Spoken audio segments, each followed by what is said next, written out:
ಶಾಸಕರು ಅಂತೆಲ್ಲ ಮಾತಾಡ್ತಾ ಇದ್ದಾರೆ. ಅವ್ರ ಪಾತ್ರ ಏನು? ಕುರುಕ್ಷೇತ್ರ ಪಿಕ್ಚರಲ್ಲಿ ಪಾತ್ರ ಏನು?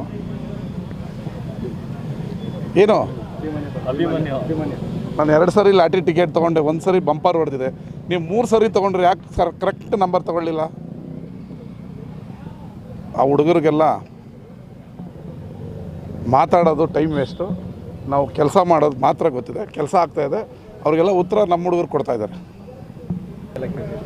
ಶಾಸಕರ ಅಭಿಪ್ರಾಯನ ಕೇಳಿದ್ದಾರೆ. ಏನು ಕಾಮಗಾರಿ ಆಗಬೇಕು, ಏನು ಎತ್ತಾಗಬೇಕು, ಪಕ್ಷ ಹೆಂಗೆ ಕಟ್ಟಬೇಕು, 2028ಕ್ಕೆ ಮತ್ತೆ ಹಿಂಗೆ ಸರ್ಕಾರ ತರಬೇಕು ಅನ್ನೋದಕ್ಕೆ ಪ್ಲ್ಯಾನ್ ಮಾಡೋದಕ್ಕೆ ನಿನ್ನೆ ಕರೆದಿದ್ರು. ನಮ್ಮ ಹತ್ರ ಇರೋ ಮಾಹಿತಿನೂ ಪಡ್ಕೊಂಡಿದ್ದಾರೆ. ನಾವು ಏನೇನು ಹೇಳಬೇಕು ಹೇಳಿದ್ದೀವಿ. ಪಕ್ಷವನ್ನು ಇನ್ನೂ ಸದೃಢವಾಗಿ 2028ಕ್ಕೆ ಮತ್ತೆ ಕಾಂಗ್ರೆಸ್ ಪಕ್ಷನ ಸ್ಥಾಪನೆ ಮಾಡೋಕ್ಕೆ ಏನು ಮಾಡಬೇಕು ಮಾಡ್ತೀವಿ. ನಿಖಿಲ್ ಅವರ ದೊಡ್ಡಪ್ಪ 1500 ಓಟಲ್ಲಿ ಗೆದ್ದಿದ್ದು. ನನಗೆ 62,000 ಜನ ಓಟ್ ಹಾಕಿದ್ದಾರೆ. ಅಂದರೆ ನೀವು 62,000 ಜನನ ಅವಮಾನ ಮಾಡ್ತಾಯಿದ್ದೀರ ನೀವು. ಹಂಗಾರೆ ಅವ್ರ ಓಟಿಗೇನು ಬೆಲೆ ಇಲ್ವಾ? ಪ್ರಜಾಪ್ರಭುತ್ವದಲ್ಲಿ ಪ್ರತಿಯೊಂದು ಓಟಿಗೂ ಬೆಲೆ ಇದೆ.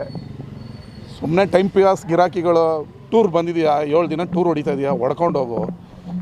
ನೀನು ಏನು ಕೆಲಸ ಮಾಡಿದೆಯಾ ಅದನ್ನು ಹೇಳು. ಇದಾದರೂ ನಾವು ಮಾಡ್ತಾಯಿದ್ದೀವಿ, ದಿನ ಬೆಳಗ್ಗೆ ಮಾಡ್ತಾಯಿದ್ದೀವಿ.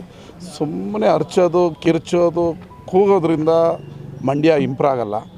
ಮಂಡ್ಯ ನಿಮಗೆ, ನಿಮ್ಮ ಕುಟುಂಬಕ್ಕೆ ಗುತ್ತಿಗೆ ಕೊಟ್ಟಿಲ್ಲ. ಕೆಲಸ ಮಾಡಿ ಸ್ವಾಗತಿಸ್ತೀವಿ. ಮಾಡೋ ಕೆಲಸನ ಟೀಕೆ ಮಾಡಬೇಕು ಅಂತ ಮತದಾರರಿಗೆ ಅವಮಾನ ಮಾಡಬೇಡಿ. ನಾನು 62,000 ಜನ ಓಟ್ ಹಾಕಿರೋರನ್ನ ಲಾಟ್ರಿ ಓಟ್ ಹಾಕಿದ್ದಾರೆ ಅವರು. ಹಂಗಾರೆ ಹುಚ್ಚು ಬಂದು ಹಾಕಿದಾರಾ? ಹಿಂದೆ ಯಾವಾಗಲೂ ಮಂಡ್ಯಗೆ ಕುಮಾರಣ್ಣ 10,000 ಕೋಟಿ ಕೊಟ್ಟಿದ್ರ ಅಂತ ಅಲ್ಲ, ನಾನು ಅದು ಗೊತ್ತಿಲ್ಲ. ಎಲ್ಲ ಲೆಕ್ಕ ತೆಗೆ ಕೇಳಿದ್ದೀವಿ. ಕುಮಾರಣ್ಣವ್ರು ಗೆದ್ದಿದ್ದು ಚನ್ನಪಟ್ಟಣದಲ್ಲಿ 7,000 ಇದ್ದಾನೆ. ಆಯಿತಾ, 1 ಓಟಲ್ಲಿ ಗೆದ್ದಿದವರು ಇದ್ದಾರೆ. ಅವ್ರ ದೊಡ್ಡಪ್ಪ ಮಾಜಿ ಪ್ರಧಾನಿಗಳ ಮಗ 6 ಸರಿ MLA, 3 ಸರಿ ಮಂತ್ರಿ ಗೆದ್ದಿದ್ದು ನನಗಿಂತ ಕಡಿಮೆ 1400ರಲ್ಲಿ. ಅಲ್ಲೋಗಿ ಹೇಳಿ, ದೊಡ್ಡಪ್ಪ ಲಾಟ್ರಿಯಿಂದ ಗೆದ್ದಿದ್ಯಾ ಅಂತ ಹೋಗಿ ಆಸನದಲ್ಲಿ ಮಾಡಿ. ಸುಮ್ಮನೆ ಬಂದಿದ್ದೀರಾ ಪಕ್ಷ ಸಂಘಟನೆ ಮಾಡಿ. ಟೀಕೆ ಆರೋಗ್ಯಕರವಾಗಿರಲಿ, ಟೀಕೆ ಮಾಡಬೇಡಿ ಅಂತ ಹೇಳಲ್ಲ. ನೀವು ಮಂಡ್ಯಕ್ಕೆ ಏನು ಕೊಟ್ಟಿದ್ದೀರಾ ಅಂತ ಹೇಳಬೇಕಲ್ಲ.